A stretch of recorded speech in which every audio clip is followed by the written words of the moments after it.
میرا گمان ہے واللہ عالم، میں نے کہا تھا ان باتوں میں اختلاف کی گنجائش ہے، یہ کوئی میں قرآن و حدیث کی روح سے نہیں کہہ رہا ہوں، لیکن جو میرا مشاہدہ ہے افغانستان کی تقسیم ہو جائے گی، پختون حصہ جو ہے پاکستان کے ساتھ ملے گا، اور یہ یہاں پر وادی سندھ جس کو اقبال نے کہا ہے کارواں زی وادی دور و دراز آیت بروں، اس یہاں پر خلافت علی منہاج النبوہ کا نظام قائم ہوگا اور یہاں سے فوجیں چلیں گی، نمبر ایک۔ نمبر دو، عرب کے ریگزار میں 15ویں صدی کے مجدد کا ظہور ہو جائے گا۔ مہدی کو ہم مانتے ہیں مجدد، شیعہ مانتے ہیں 12ویں امام جو چھپے ہوئے، ان کے امام معصوم جو ہے 12، ان میں سے آخری جو ہے وہ چھپے ہوئے ہیں غار میں 1200 برس سے، اور وہ ظاہر ہوں گے، یہ ان کا عقیدہ ہے، ہمارا نہیں ہے۔ ہم سمجھتے ہیں جیسے ہر صدی میں اللہ مجدد بھیجتا رہا، اسی طریقے سے میرے گمان میں 15ویں صدی کے مجدد جو ہے وہ حضرت مہدی ہو، ان کی حکومت جا کر یہ فوج قائم کرے گی، عربوں میں دم نہیں ہوگا، وہ اپنی عیاشیوں کی وجہ سے بالکل کھوکھلے ہو چکے، دولت کی فراوانی اور عیاشی۔ یہ بھی سننے میں آتا ہے دروغ برگردن راوی کہ اگر کوئی فوجی قافلہ ان کا چل رہا ہوتا ہے تو وہ بجائے ٹرکوں میں بیٹھنے کے وہ اپنی کاروں میں بیٹھ کے ساتھ ساتھ چلتے ہیں، وہ ٹرک خالی چل رہے ہوتے ہیں، ٹرک کی سختی جو ہے، سخت سیٹ جو ہے برداشت کرنا ان کے بس کا روگ نہیں ہے۔ یعطون للمہدی، یعنی سلطان ہو، اس کی حکومت کو مستحکم کریں گے۔ پھر حضرت مہدی کی طرف سے شروع ہوگا معاملہ جہاد، اور یہ سارا جو ملک چھوٹ ہم مسلمانوں کے ہاتھ سے نکل گئے تھے یہ واپس لے گیا۔ اس میں ایک کوسچن ہے جو میرے ذہن میں بہت عرصے سے تھا، جس کا کہ جواب اب مجھے سوچا ہے، واللہ عالم، یہ ساری باتیں میں کہہ رہا ہوں میرے گمان ہے، کیسے ہوگا کہ اتنی بڑی طاقت ایٹمک پاورز کے مقابلے میں مسلمان دوبارہ میدان میں آ کر اور جیتتے چلے جائیں؟ میرا گمان یہ ہے واللہ عالم، اس پورے معاملے کا سارا جو ہے ارینا جو ہے وہ ہے مڈل ایسٹ، یورپ، جس میں حدیث میں آیا ہے کہ رومی عیسائی 80 جھنڈوں تلے تم پر حملہ کریں گے اور ہر جھنڈے کے نیچے 12,000 فوج ہوگی، 10 لاکھ۔ اور مجھے حال ہی میں معلوم ہوا ہے کہ آج کل جو ایک ڈویژن ہوتا ہے وہ 12,000 کا ہوتا ہے، تو 80 ڈویژنز آرمی آئے گی۔ لیکن معلوم ایسا ہوتا ہے کہ روس، چائنا، جاپان اور میرے خیال میں انڈیا بھی یہ نیوٹرل رہیں گے، نمٹ لو آپس میں۔ تو ابراہیمی قوموں کا جھگڑا ہے نا کہ فلسطین کس کا ہے، مسلمان کہتے ہیں ہمارا ہے، یہودی کہتے ہیں ہمارا، عیسائی کہتے ہیں ہمارا، تو نمٹ لو، سیٹل یور سکورز۔ لیکن کوئی ویپنز آف ماس ڈسٹرکشن استعمال نہ ہو، اگر وہ ہوئے تو پھر ہم میدان میں آ جائیں گے۔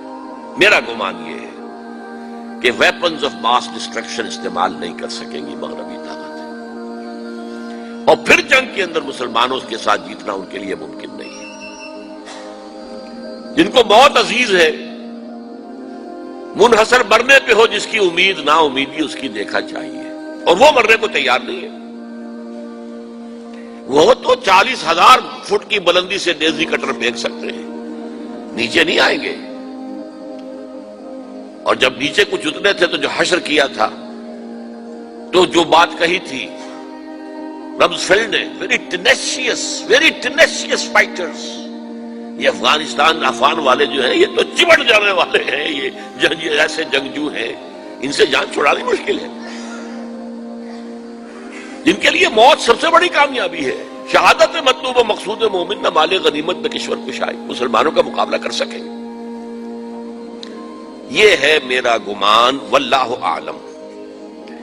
بہرحال پہلا مرحلہ کسی اجمی ملک میں جو میرے نزدیک پاکستان اور افغانستان پہ مشتمل ہوگا، خلافت کا نظام پہلے آئے گا، پھر یہاں سے فوجیں چلیں گی، حضرت مہدی کی حکومت قائم ہوگی، پھر وہ حضرت مہدی جو ہے وہ جہاد کریں گے، قتال کریں گے، اور اس قتال کے آخری مرحلے پر حضرت عیسیٰ علیہ السلام بھی نازل ہو جائیں گے،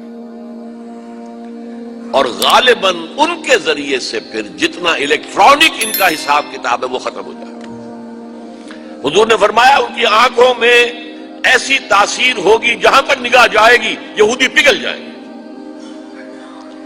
کوئی بہت بڑا لیزر ہوگا، اور ظاہر بات ہے کہ ان کے یہ ہتھیار جو ہیں ان کا مقابلہ تو مسلمان نہیں کر سکتے، اور نہ ابھی آپ کو 100 برس بھی یہ سوچ سکتے ہیں کہ کوئی مسلمان ملک اتنی ترقی کر سکتا ہے کہ ان کے مقابلے میں پہنچ جائے ہتھیاروں کے معاملے میں۔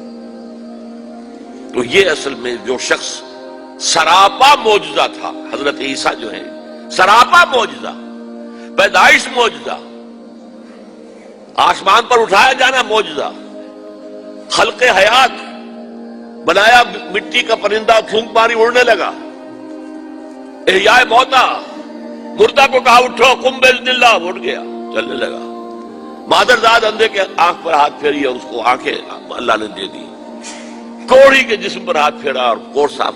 اس سے بڑے معجزے تو کسی کو دیے ہی نہیں گئے، سراپا معجزہ۔ وہی آ کر آخری جو بھی ہوگا معاملہ، اس کے اندر حضرت عیسیٰ کی معجزاتی شخصیت جو ہے در حقیقت وہ فیصلہ کن ہوگی۔ میرے نزدیک یہ ہیں وہ چیزیں جس کی بنا پر میں سمجھتا ہوں کہ حالات جو ہیں جدھر جا رہے ہیں، حضرت عیسیٰ کے آنے کے بعد 2 نتیجے نکلیں گے۔